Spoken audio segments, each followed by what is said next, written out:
Olá, meus irmãos. Obrigado a todos pela atenção de sempre. Será que nós temos fé? O que é a fé? Esse é o assunto que nós trataremos hoje. E no capítulo 19, a fé transporta montanhas.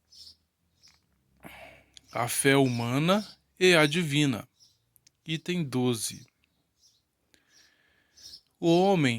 No homem, a fé é o sentimento inato de seus destinos futuros.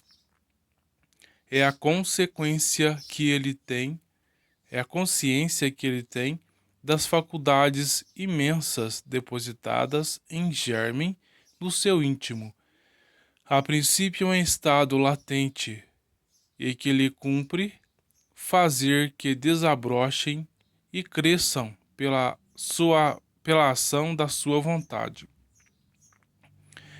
Até o presente, a fé não foi compreendida senão pelo lado religioso, porque o Cristo a exalçou como poderosa alavanca e porque o tem considerado apenas como chefe de uma religião.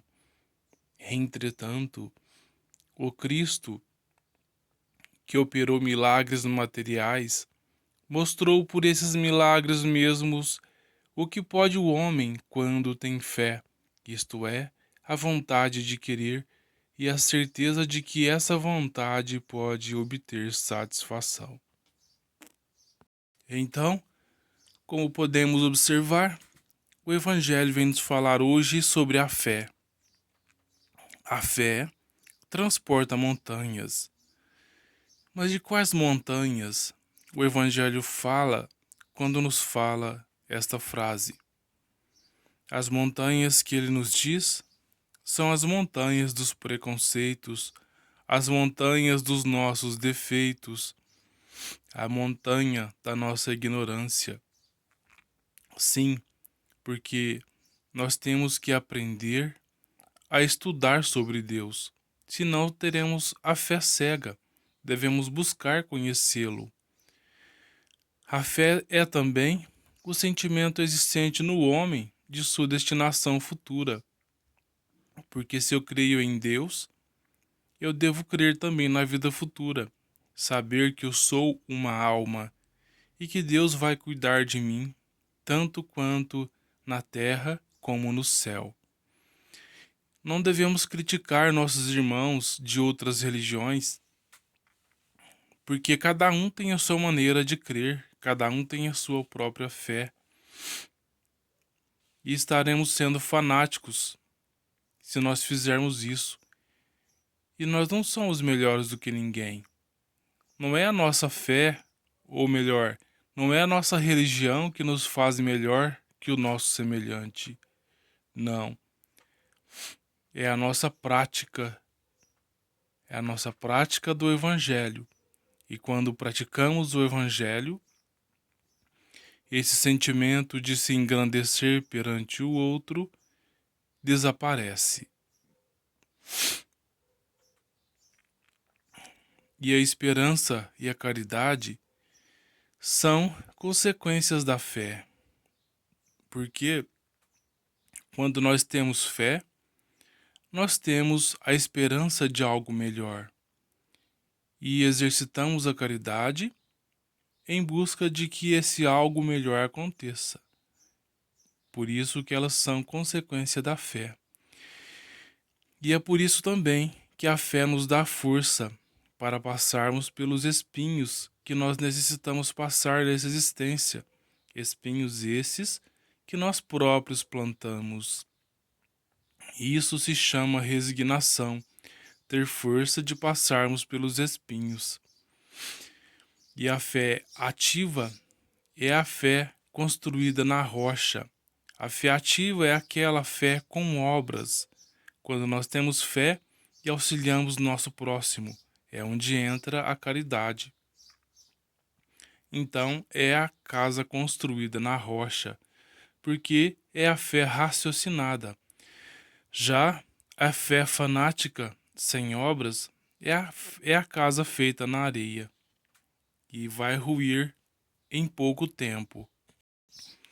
E em falando sobre casa na areia, temos que lembrar que muitos irmãos nossos, eles têm a sua fé cega e acreditam em castelos feitos de areia, imaginando que eles são mansões. Mas nós não temos o direito de desmanchar o castelo de areia de ninguém, e sim auxiliá-los a aprender a desmanchar por eles mesmos o seu castelo de areia. Ou seja, nós temos que ensiná-los aos poucos, mostrando eles a razão, para que eles consigam se desvencilhar de suas ilusões. E quem de nós não as temos? Muitas vezes nós estamos olhando as ilusões do outro e esquecendo que nós temos as nossas e acreditamos com veemência que essas ilusões são coisas reais. E nós não devemos ter a pretensão de querer ser ouvidos a todo custo. Nós temos que respeitar o tempo de cada um, porque o fruto tem a hora certa de amadurecer. A natureza não dá saltos. A árvore só dá o fruto no tempo certo, e esse fruto só amadurece também no tempo certo. E no livro Pão Nosso, no capítulo 10, pelo Chico Xavier, Emmanuel, fala assim: homens de fé não são aqueles palavrosos e entusiastas. Os verdadeiros homens de fé são aqueles que observam a profundeza dos ensinos de Jesus e os pratica. Jesus está sempre conosco, nos auxiliando e nos tolerando, mesmo embora nossos erros. Então, meus irmãos, observando quantos erros nós ainda temos, nós não temos o direito de querer criticar ou julgar quem quer que seja dos nossos semelhantes e nos tornarmos verdadeiros homens de fé, sem o fanatismo, sem as ilusões. Porque muitas vezes nós nos aproximamos de uma casa espírita não para fazer a caridade, mas nós queremos um cargo lá dentro. Queremos ser presidente, queremos ser alguma coisa ali dentro. Ou seja, nós estamos preocupados com o nome, mas não. Devemos nos preocupar em servir. E servir pode ser na casa espírita, pode ser quando eu caminho pela rua, pode ser no meu trabalho e principalmente no meu lar também. Em todo lugar podemos servir a Jesus.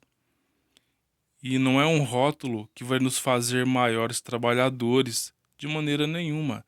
E sim o nosso desprendimento, o nosso comprometimento, a nossa responsabilidade com aquilo que nós abraçamos.